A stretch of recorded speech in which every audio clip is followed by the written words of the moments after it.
Hey, so welcome to the Draw or Die podcast. This is podcast number 3. I'm your host, DJ Kaufman. I'm a cartoonist. My mission with the Draw or Die brand is to help artists stay encouraged and to live a more sustainable creative life. In today's episode, I'm going to dive a little further into what that actually means, the sustainable life part. And first up, right off the top of the show, I want to send my condolences to the friends and fans of artist Carlos Pacheco, who passed away yesterday at the age of 60. Carlos was a tremendous talent in comics, working on numerous titles for Marvel and DC Comics over the years. And earlier this year, he announced taking a break from comics to deal with some health issues. I guess his leg had gone numb and he was seeing a neurologist for that. And then they thought maybe it was a compression of the nerves in his spine. So he went and had some spinal surgery and announced that he would be gone for maybe 8 to 12 months of recovery, which that's a lot of time off for a comic book artist. I know he did pretty well, but that's pretty scary when you're an artist, a working artist like that, to think I'm going to be holed up for 8 to 12 months. So he had posted then when he went away, "Hey, please don't forget me. I'll be back." He said, "I'll be back, I hope." But in September, he kind of posted to his disbelief that he had been diagnosed with ALS, Lou Gehrig's disease. And that's a truly terrible, terrible disease.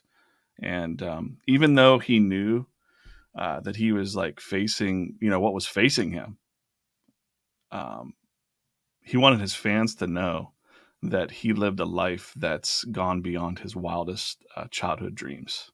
To grow up and draw comics and do that for a living.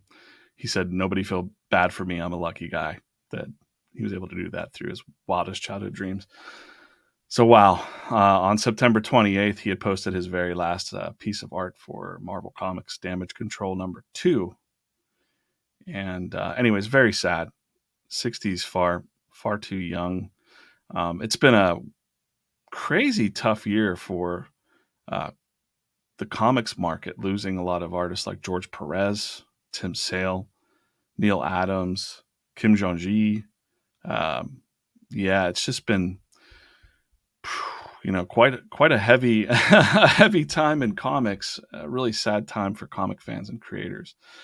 To me, it's always a reminder that tomorrow isn't promised, and you just don't know what is going to be served up to you. Right? I'll get to that in a little bit more in a bit. But back to what Carlos was saying about feeling bad for him, like, don't feel bad for me because I got this ALS. That was kind of an echo of Lou Gehrig himself. And I just happened to be reading a book that was covering Lou Gehrig. And, for those that don't know, a little bit beyond our time, I guess now, but Lou Gehrig was known as like the Iron Man of baseball for the New York Yankees. And he played 2130 games in a row without missing one. He held the record for that for a very, very long time. And he had to take himself out of the lineup. That's the only way that he left the game, was he took himself out. He told his coach, "If I ever start feeling like I'm not up to it, that's when I'll go." And he just wasn't playing his best. And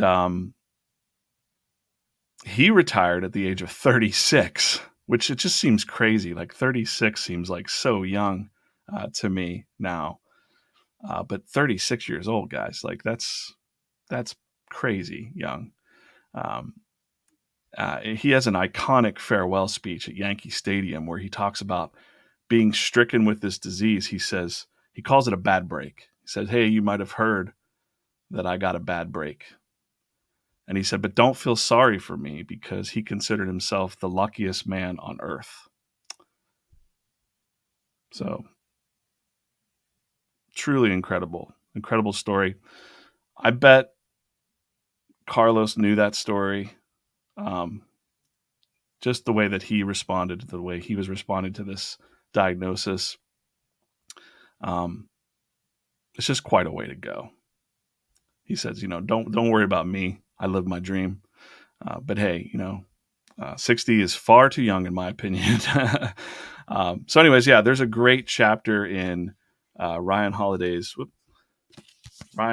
new book, Discipline is Destiny, that I'm reading about Lou Gehrig. And at the end of that chapter, I mean, it just makes me feel incredibly lazy. At the end of that chapter, Ryan asks, hey, Lou Gehrig played 2,100 games in a row. He started a chain of doing something every day. And what are you doing every day? And of course, my mind went to drawing daily, drawing every day. And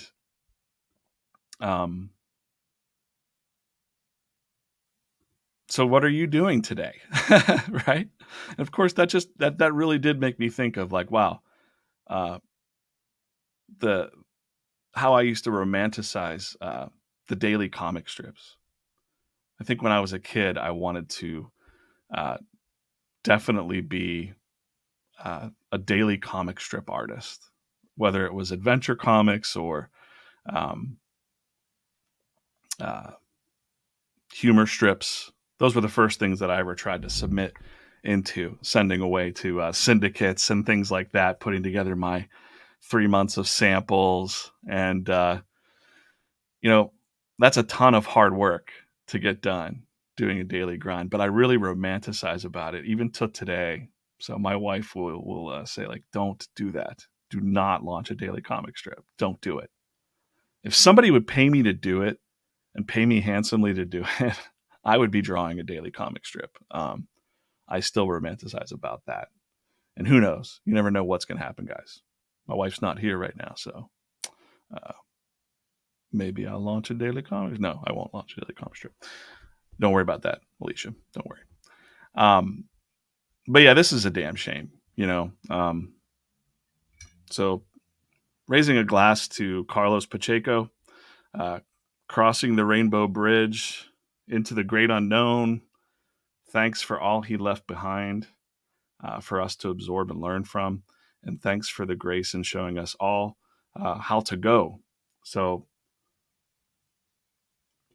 stay lucky, everyone. And what a fantastic, not fantastic, but to me it is fantastic that you could be facing something so dreadful, a freight train coming at you, bad luck, and you're like, hey, I'm the luckiest person.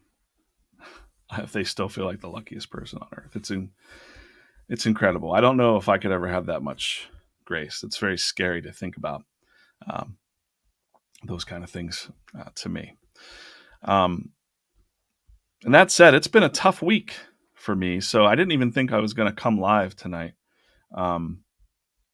And that was one of the reasons. It was just a tough emotional week, very tough at work, at the day job, and frankly, just pretty draining. There wasn't much left in my creative gas tank. And a couple hours ago, I was thinking about Carlos and Lou and so many of my friends who would have, if they could just have a few more minutes together, they'd be like, hey, what are you tired, brother? Get on this stream because you said you'd be there.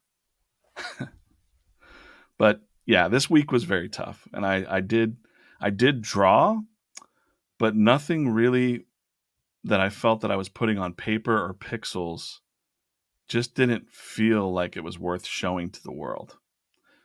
And I know I'm getting messages all the time from other artists thinking the same thing. And I go through the same exact thing. Should I post this? This looks like junk, or what am I doing? Easily crumble up paper after paper after paper if I could. But this week I just didn't even have much time to draw.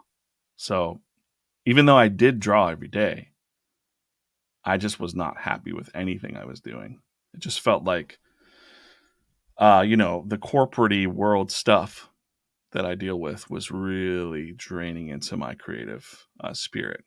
Um, so tonight, I'm going to practice what I preach, and I'm going to open up a, um, a random prompt.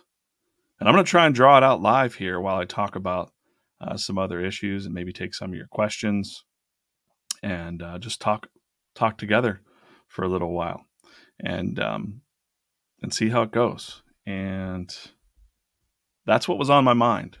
I almost didn't show up, but what else am I going to do tonight? Sit on the couch and watch um, the new Star Wars show? I already did that. I did that during dinner tonight, but don't worry. And I could have just stayed there. I could have just stayed uh, watching TV and not just kind of retreating from the world, let's say. And I think like a lot of artists, we all do that. Like want to just stay in bed and pull the covers over your head or just hide away from the world. Um, it's probably not healthy to do that either. So, mm. And I was tired. I was very tired. Um,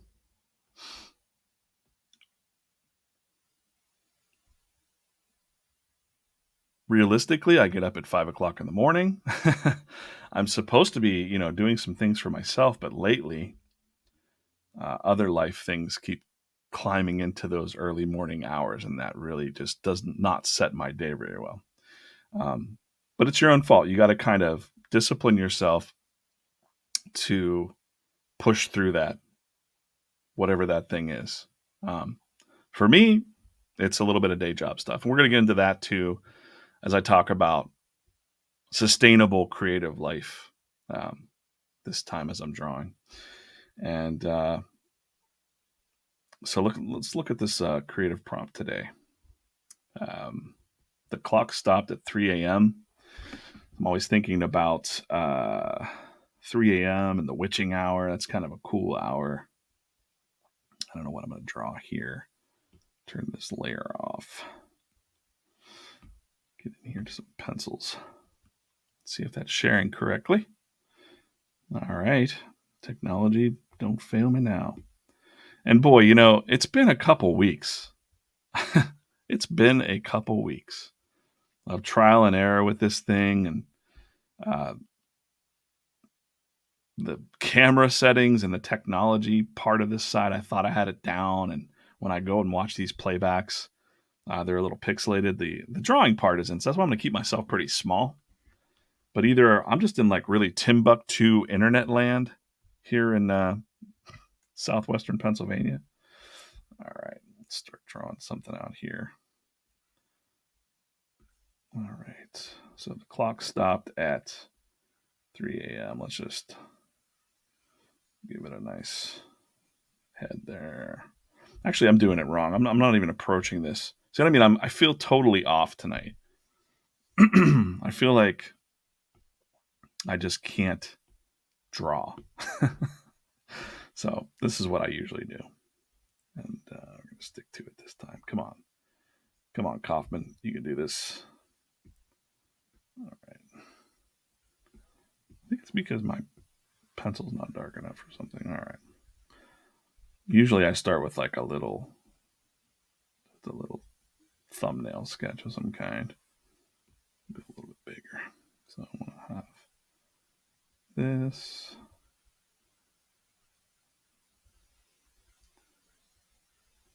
Get in there and do that. Yeah, so when I talk about, I'm always saying sustainable creative life.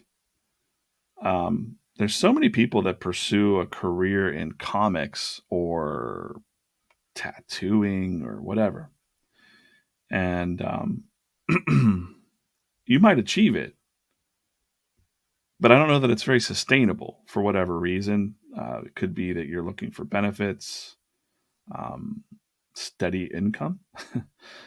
where you don't have to worry about.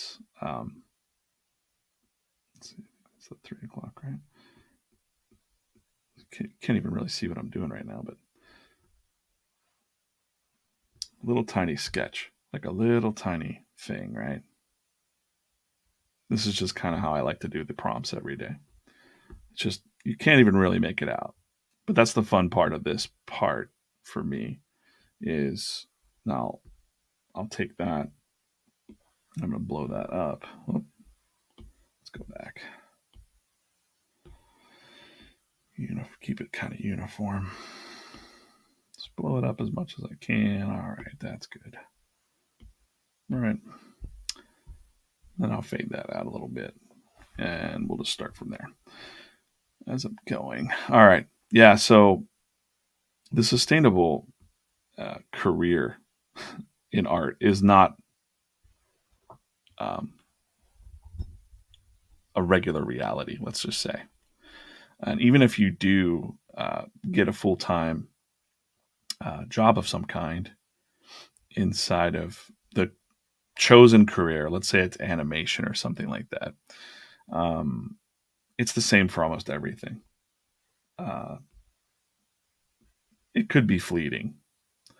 You've seen this week people being laid off at these major corporations and things like that. Imagine the people at Netflix that got laid off. They were in their dream jobs at Netflix doing animation, whatnot. And actually, I know a couple ladies that got hired at Netflix for their big animation push. And then shortly after they got hired, and they were super excited on LinkedIn, they um,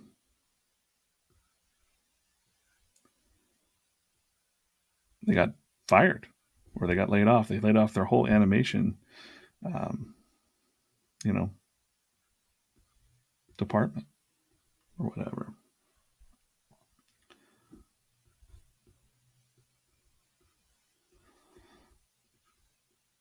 Oh, I'm messing this up. Gosh. Wow. Terrible. Having a rough day. Um, so for me, and I talk about this a lot in the newsletter or to friends and coaching and stuff, but uh, I had a 13-year stint full time doing comics, and that included, some nice things and some smaller quests, let's say, but decent pay. I think at some point, I think it's okay to say that I was probably pulling in about 80K a year doing comics and web comics and things like that. Um, and it was just a lot of grinding, though. There was a lot to do. There was licensing things. There was um, uh, all kinds of stuff like that. Let's just put a little. I think that's 3 o'clock, right? Come on, guys. All right. Yeah. Clock stopped at 3. We're just gonna have a little second hand. And yeah, my story, I won't go too far into it. But, anyways, it's not a very sustainable thing to have a full time career in art of any kind. So, I did take a day job back. And I think it might be the smarter move if you can find something that at least kind of uses the same creative muscles or something like that. And usually for comic book artists, they go into work like marketing or advertising or something like that. So in my case, I guess you could say marketing or growth marketing, advertising.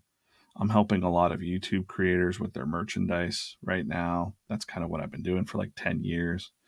Um, and I just got pretty good at that. I got pretty good at talking to creators and kind of figuring out what their channels are and things like that. So I kind of found a good fit for me. I always said I would never work a day job again, but I found something that was that worked for me. and I really enjoy it. I still enjoy it.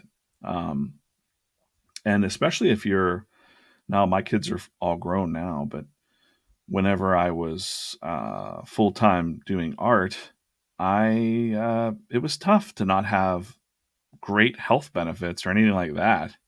The kids had some like state stuff, but I didn't have full time health benefits when I was a full time comic artist. And the insurance that I could get was very expensive. And so, I got tired also of chasing down people that owed me money, writers and publishers and licensing people. And I just hated that part of it. I just couldn't do it anymore. And I kind of, when this opportunity arose 10 years ago now for me, I took it, and it was great because my kids were all set. My wife at the time was set for insurance. And yeah, I stuck with it, and I still enjoy it. But there are days like this week in the corporate world that can be really tough and draining. So I talk to a lot of my friends that are in similar situations, whether they're musicians or tattoo artists on the side and things like that. And they have, they do a career to keep the money flowing in and the stability, but it can be challenging, especially when you're trying to build something on the side. So I started to kind of think about that differently, because it used to be that um, the feeling of failure, like, well, I guess it didn't work out for me because I have to have a day job. And that's not true, because I chose that. I could have stayed, you know, in the grind of freelance art and stuff like that. But I actually think, after all the horror stories I've heard, uh, being around at conventions and at people, just it's very heartbreaking to hear about the health problems, the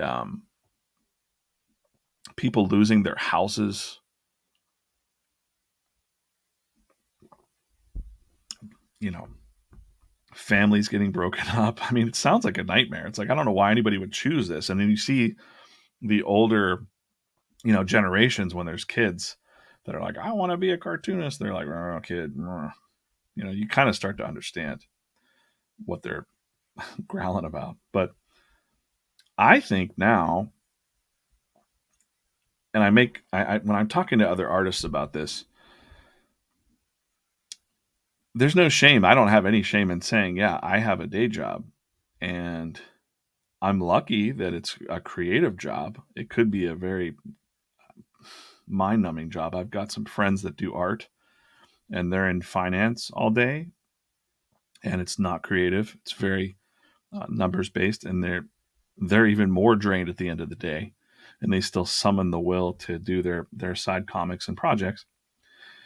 And let me see something really quick here, because I'm like kind of slipping my Roman numerals, guys. I'm looking up Roman numerals. That's what I want to put on this clock, and I'm like, I'm gonna mess it up if I just try to do it out of my head. How about that? All right, okay. Now we'll cheat a little bit. Um, but yeah, I tell people now. I was just talking to a guy this summer, and he was like, I didn't really, I haven't really made it. And I'm like, what do you mean? Your book is selling well? He's like, yeah, but I have a job. He's a, I don't know if I should say what he is, but, uh, well, he's an accountant. And I don't know what kind of accounting he does, but it's like a corporate type of accounting. And he's like, yeah, but I'm not making enough to be off his book to be a full time thing, but his book is amazing. And I was like, no, man, that you've got it down the right way. You have this job that you can, tolerate, I guess, and you do it well. And he didn't want to leave it, but some guys even don't, use their name, like they don't use their real name, or they don't say that they're like school teachers or something like that because they're afraid that someone's going to see that or think that they're a failure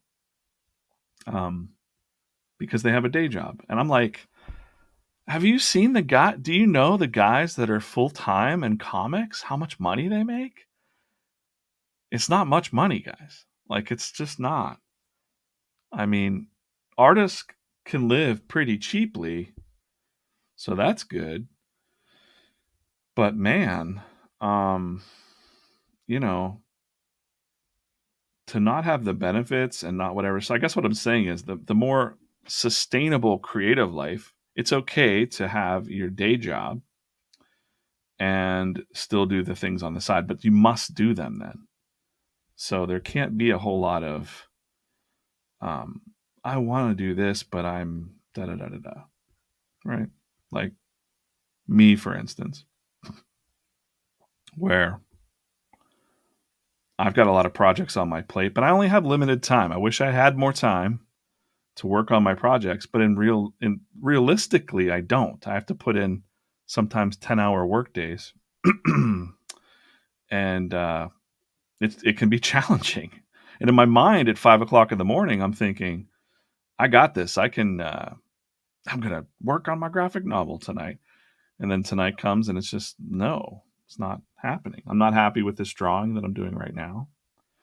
This is not something that I would normally do live in front of somebody, I don't think, but I'm forcing myself to do it. I'm taking my own advice. I also normally wouldn't be sitting here talking to myself. Um, but I'm going to practice what I preach.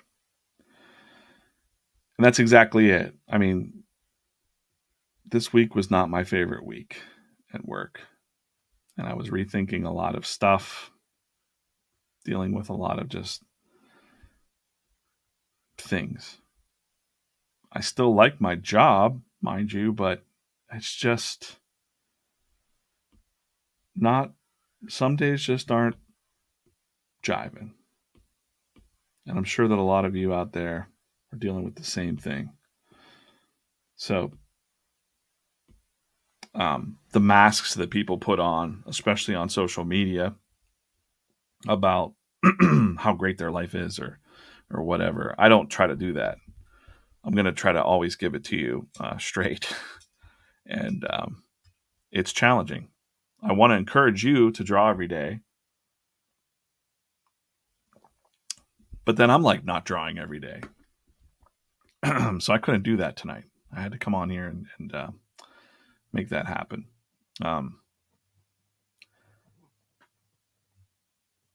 Reading some things here real quick. Yeah, Rocky here says he definitely didn't want to post some of my prompts, but I had to. It's a way to keep pushing myself. Exactly.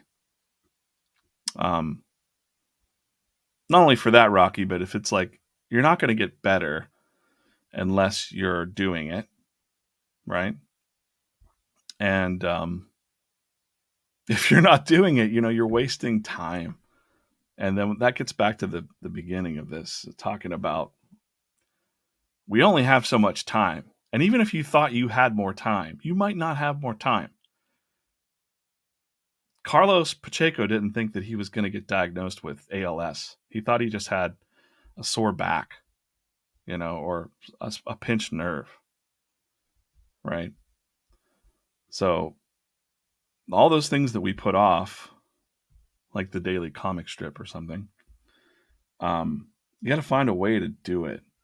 And when I say about a sustainable creative career, I do know other artists, and I wish I could bring them on, and maybe I'll try. Maybe I'll try to get them to come out and talk about it. They're not as public people. I don't know what I must have tapped this. My Roman numerals disappeared. Yeah, they're not as public people. They're private, and I'm not gonna, dish on them or anything like that. But I do know several professional artists that have full-time day jobs. And there's this stigma that they have that they just, I don't want people to know that. They think that it makes their work less. And I'm telling them that I think it makes you smarter.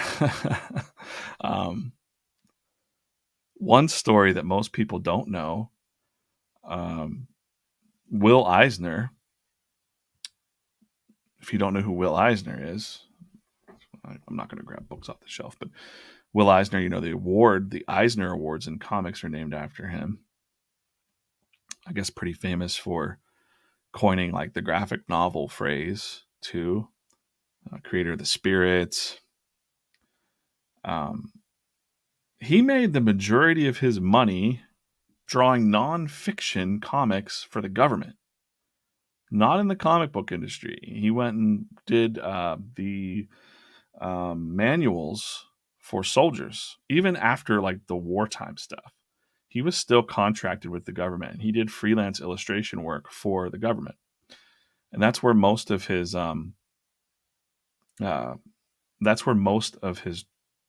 work came from. So yes, he was still drawing, but it just was not in comics. And I believe he even like drew a little bit of a penchant for that. So, and then he would take that money and invest it back into his side projects, let's say. But he did start out in newspapers doing the Spirit, got into the military during World War II, and then saw that, wow, this is a lot of, like, the Spirit stuff was a lot of work in the newspaper for the little bit of pay that they got. And he saw another lane. So he was a smart businessman, Will Eisner. He never lost the love for sequential art, of course, but not many people know. And I don't think he talked about it a whole lot. He didn't talk about, his other work a whole bunch. And I learned that, and I thought that was pretty fascinating when I didn't know much about them before. And you get older and you just start learning these stories or these tales from different people. So to me, there's some guys out there, and I wish I could just name them. There's a guy on Facebook that, like, I don't know what he does actually for a living. I think he works at like a mobile, I don't know. I think he works at a pizza shop or a mobile phone place in the mall or something. And he's got great comics, and he just jokes about like his life is comics, and he just wants to eat pizza and make comics, and he's happier than shit, and I love that part of it, because in the end, I mean, if you're not, why this eraser is not okay, there we go.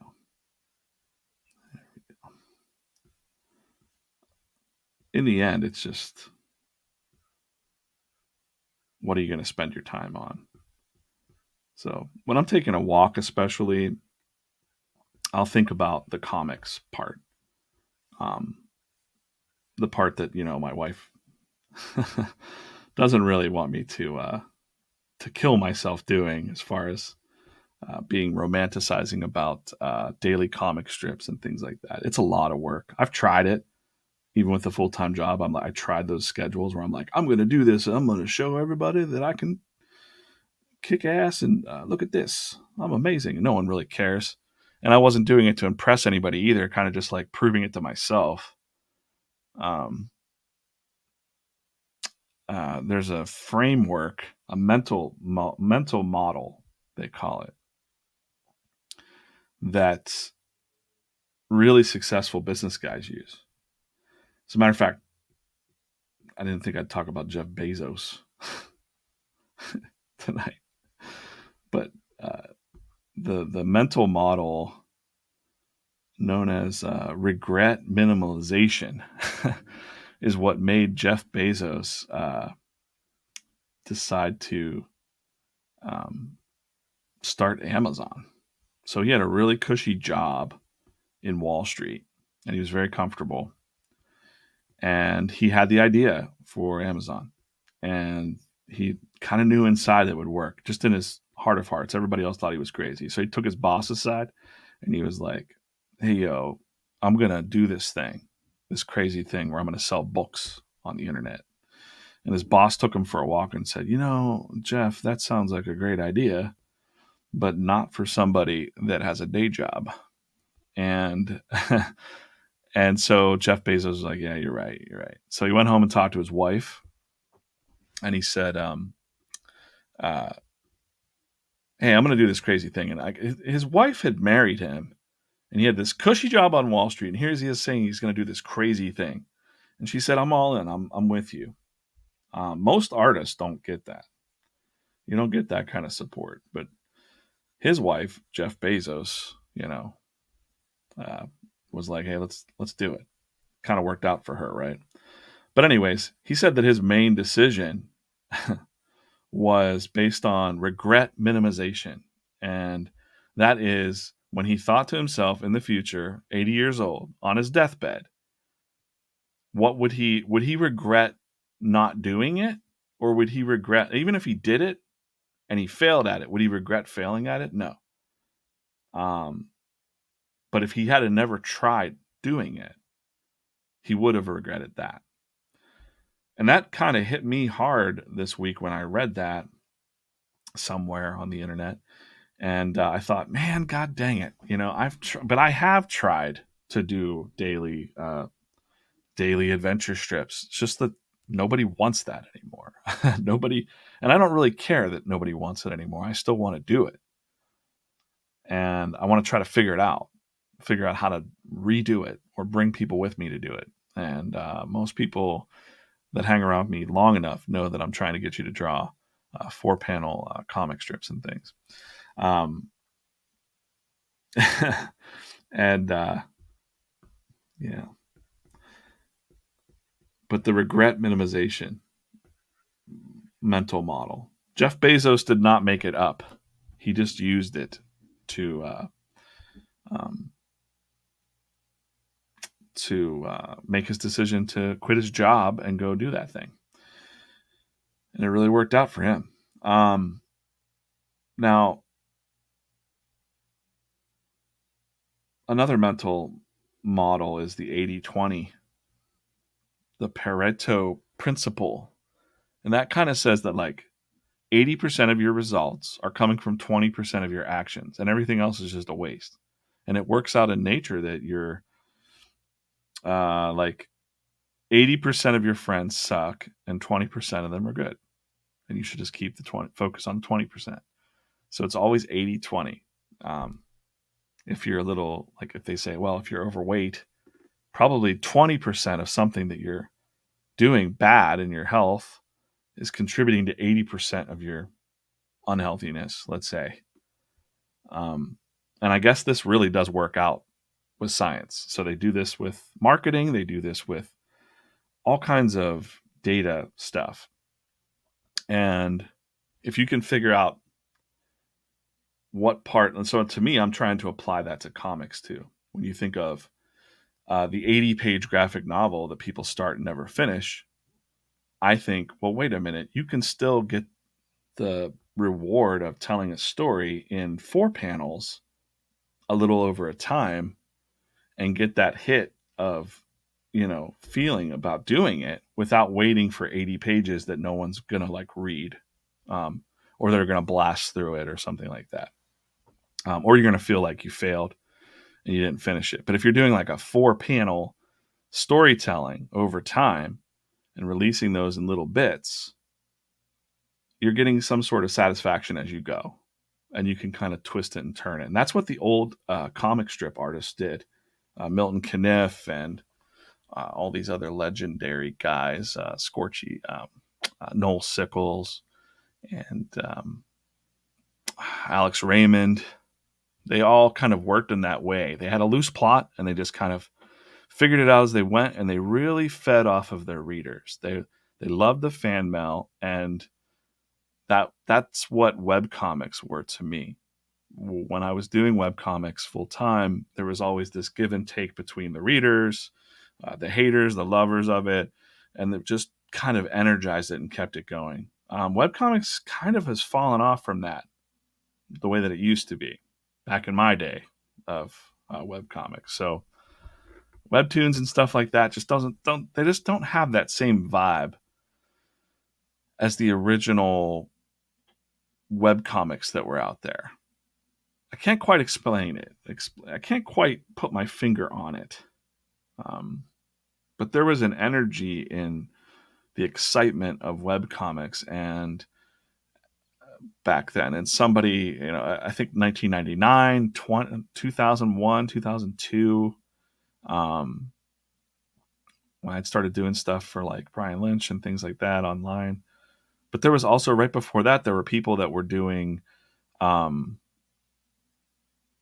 just pop up like, hey, we're this collective of this and we're making adventure comics over here. And they were just doing it. And now it just feels like everybody's just stuck in social media and TikTok and Instagram and like, but I realized beyond breaking it down into 4 panels, which is satisfying for me as a creator, there was also the idea of what about just the panel? Like, what about just the drawing here? So just a drawing a day actually kind of still satisfied that weird craving that I had inside to produce something every day. So I think in a way the draw every day thing kind of helps me feed that monster inside of me that I feel like I need to produce something every day. A couple nights ago, I think, and I'm just going to be totally transparent here, is I was on the couch and I think I wasn't feeling bad for myself, but I was saying something like I just felt like I wasn't getting much done. And my wife's like, you're crazy, man. You just did this and you just did that and you just finished a children's book. You just put on this big project with everybody, the Promptober thing. You drew every day for that. You're still drawing the drawing prompts. You put out a new drawing prompt thing. Like, I'm doing more than most people do. And I still felt like it wasn't enough. She said it was a sickness that I had. And I said, no, when I read this book about Lou Gehrig, and she's like, well, you're not Lou Gehrig. And I'm like, I know I'm not Lou Gehrig, but what am I doing? What am I doing today? What am I wasting my time with? And she just says what let's just say the normal people will say to you as an artist. It's okay to take a break. It's okay to re-energize yourself. And it's okay to not do anything. To me personally, I don't like that. I don't like that feeling of not doing anything. And I don't know why that is. It's just a personal thing. Cause and honestly, if I'm not actively working on a project, I'm kind of slowly driving myself crazy. So what I've tried to do now is, if I'm in a place between projects where I'm just deciding what I want to do, and I feel myself stuck, like, gonna go spend some time, quality time with other people or something, I can always just kind of, I'm there, but I'm not there, if that makes sense. And I think that's one of the fun things of being an artist, is you can kind of entertain yourself with your imagination and your own mind. So nothing is boring to you if you activate that part of your brain. So I think all of my adult life, I've done that. And I've never really talked about that out loud. It's not that I don't want to go spend time with people and sit on a beach or go on a family vacation or anything like that. It's just that inside, I have a lot of ideas. I have a lot of story ideas. I'm always thinking about characters. I'm good at hiding this now, because I noticed that other people were observing me do it, especially my wife now. She would catch me staring off into something, and she'd say, where are you right now? And I'd say, what do you mean? She said, you're just staring off into space right now. Where are you? Like, what are you thinking about? And I said, okay, do you really want to know? And we were on a date at the time.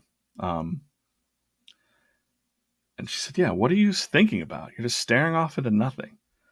And I said, "Well, I'm looking at that beer case over there. It was like a wall of glass uh, beer bottles and things, and it had colored lights and all that stuff in it, and it was really pretty to look at night. And I was thinking to myself, how would I draw that?"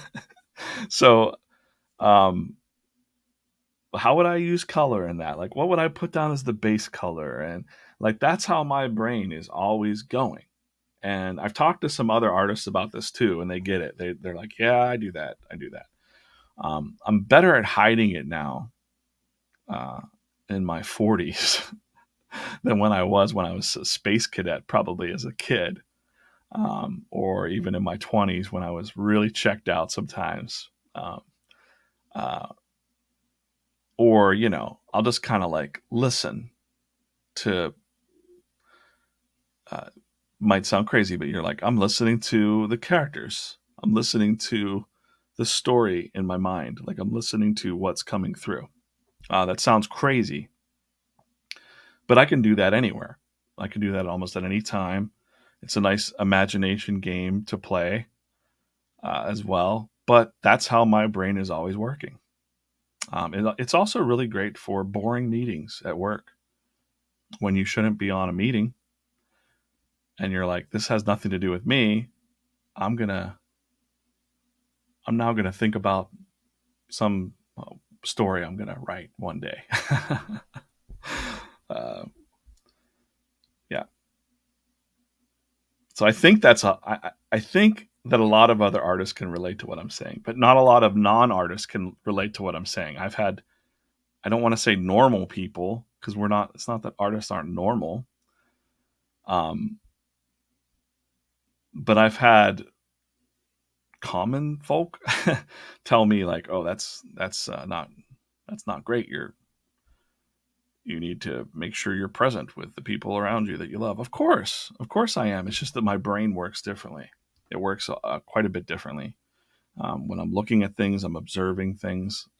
Artists are looking at the world differently, how to craft it and see it. And you mix all of that with the idea of a sense of your time is very limited. So, how do we spend our time? Or people will come to me at shows, or I just got an email this week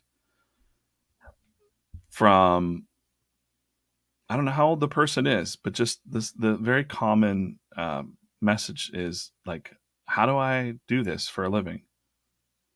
And I don't know how to answer that. Um, because usually the next thing that they say is they don't have time. And that just drives me insane because I think we all have plenty of time. You just got to really want to do the art. You have to really want to be drawing or want to be producing art. And I'm not dissing you if you're not, but people that really say, I want to do this full time or I want to do this seriously, do you? Because if you did, you're going to just unplug your freaking TV. You're not going to do that anymore. You may read some books or absorb some things, but you're not going to be going out with friends. There's not going to be a lot of like weekend party time. Forget about Call of Duty or whatever. Um, it's about putting in the work on your craft. And I think for the full time people that I know, it's a slippery slope of it can be dangerous. You might get lost in it, and that's all you want to do, and you barely leave your house. Um, that's not healthy either. So you have to definitely find a balance if you're looking to do this. But if you're just starting out, you got to get serious, and that's part of the idea of drawing every day. And here I am, I'm not happy with this. I'm not happy with this drawing that I did today. This is the prompt for today. This is, what's it called? It's called The Clock Stopped at 3 a.m. And like I said, I just wasn't. The rest of the world around me this week was just kind of like, oh man, I suck. I'm no good. Like this drawing is terrible. That's what I'm thinking right now. And everything else I drew, I didn't post, I didn't share, I didn't show anything. I almost made some reels this week. I almost picked up a couple things of old projects, and I just wasn't feeling it. And it was because of the rest of the world kind of pulling me in, and I started to listen to that kind of negative voice inside. I think you can silence that voice for a long time, but it'll just creep back up, and you got to be mindful of that. Um, so I did force myself to come on this stream tonight. I was gonna just stay on the couch or just stay chilling, and like I said, I thought about Carlos Pacheco. I thought about Luke Gehrig. I thought about some of my other friends that are not here anymore. And I thought, man, what am I doing? This is what I want to do. Like, I want to draw. I want to talk to other artists. People are asking me to do more of these talks. I don't know. I don't really know why. Um, uh, Anyone would want to listen to me talk about these things for hours.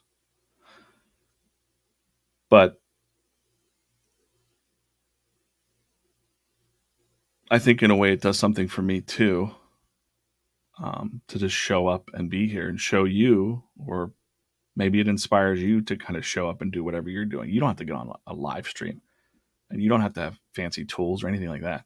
You just need to show up in a sketchbook every day, or work on that little project that you're working on, um,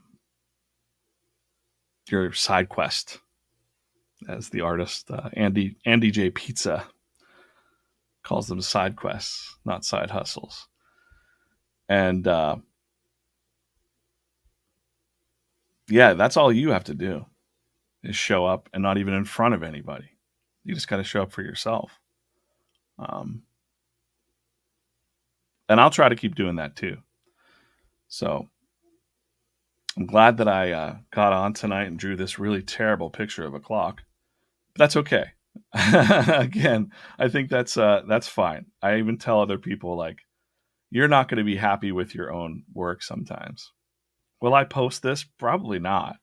I mean, well, here it is. It's on a stream. You can see it here. I doubt that I'll post this anywhere. Um, yeah, you can start to just kind of spiral into unhappiness. I'm not happy with the stream dropping out every couple minutes here on a perfectly fine connection of 20 megabyte upload speeds. Uh, there should be no dropouts. I don't know if this is StreamYard doing this now, or if it's YouTube doing it. I don't know. I don't like that part, because I put a lot of time and effort into getting technology set up, and now it looks like I can even see it right now. I can see this little meter that dropped my speed down.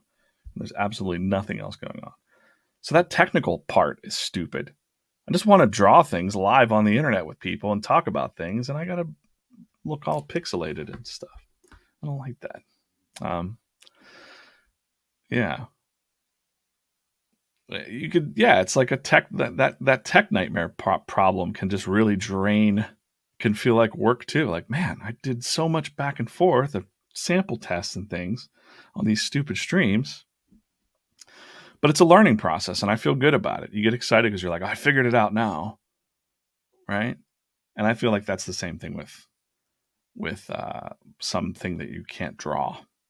Like, I figured out hands, or I figured out how to draw horses, or um, panel composition. You finally figured that out. You finally figured out some trick to make your panels more dynamic, or your storytelling more dynamic.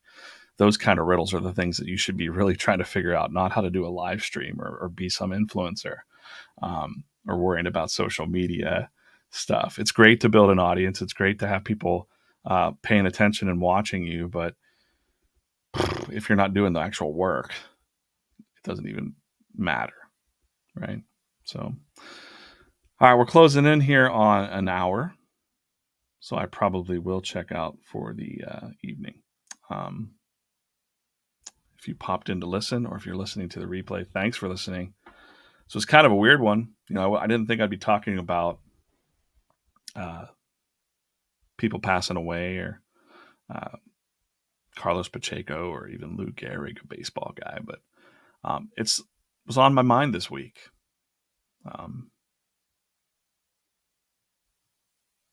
Yeah. And for the people that are waiting for their Promptober prizes, we're packaging those all up. Some of them are on their way. I do see the folks out there that are already using some of the drawing prompts from the drawing prompt pack. So that's cool. I'm checking in on the Instagram tag. What is it? Hashtag? Yeah. If you want to go see some other people's drawings, it's hashtag Draw or Die Club over on Instagram. There's some guys over there doing it. So that's pretty cool. I saw some on TikTok as well. I haven't had much time to actually be on social media this week without falling down a rabbit hole. So I've kind of avoided that a little bit too. So hopefully this coming week will be much different. And yeah, I think that's a wonderful little evening of chatting. Again, rest in peace to Carlos Pacheco and all our other friends who have gone to the other side. That is it. That is it for this episode. I'm going to close this out. And I will be editing these and putting these a little bit more cleaner and audio edited for like Spotify and stuff like that. That's another thing I got to do. So that people can kind of just listen in on Spotify without watching me pixelated on your screen right now. So that's it. If you're listening, please stay encouraged out there. Make sure you try to draw every day. If you're not drawing every day, do like I just did. Drag your ass to a drawing board and do it. Draw a terrible drawing even. It doesn't have to be perfect. It can be completely not good. But you got to get all those not good drawings out of you before the good ones come. So until next time, stay encouraged, and I will see you very soon. On